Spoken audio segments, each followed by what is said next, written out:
say about Cabernet Franc, aside from the fact that we barely give it enough time of day, as we probably should.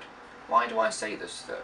Well, you might be surprised to hear that Cabernet Franc, the often lesser Bordeaux grape varietal, is actually the parent of the much more famous Cabernet Sauvignon. Cabernet Franc, as I just mentioned, comes from Bordeaux. Nowadays, in the Bordeaux blend, as it were, you've got Merlot and Cabernet Sauvignon as the two stars of the blend, with Cabernet Franc being the third wine, grape varietal, in the blend, as well as a few others, Petit Verdot and some Malbec as well. But this is not where Cabernet Franc shines, not at all. Generally speaking, when we're talking about Cabernet Franc as a single varietal wine, we have to go a little bit further north up in France.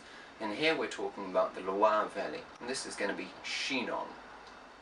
And this is where Cabernet Franc really comes into its own. It's a much cooler climate than you'd find in Bordeaux, so you can be a little bit more higher in acidity and a little bit more fruit forward. And I really love the sour cherries and the sour raspberry and those really ripe and juicy red berry fruit flavours, as well as some really ripe strawberry or plummy fruits, particularly in the best years. Outside of Chinon, up in the Loire Valley, where else is Cabernet Franc planted? Well, as I said before, generally speaking, you can find it anywhere that Cabernet Sauvignon is planted, because most people will try and replicate the famous Bordeaux blend across the world. But there are a few examples where it really does come into its own as a single varietal red wine is going to be in California and even on Long Island, where particular producers such as Wolfer Estate are really bringing Cabernet Franc into its own.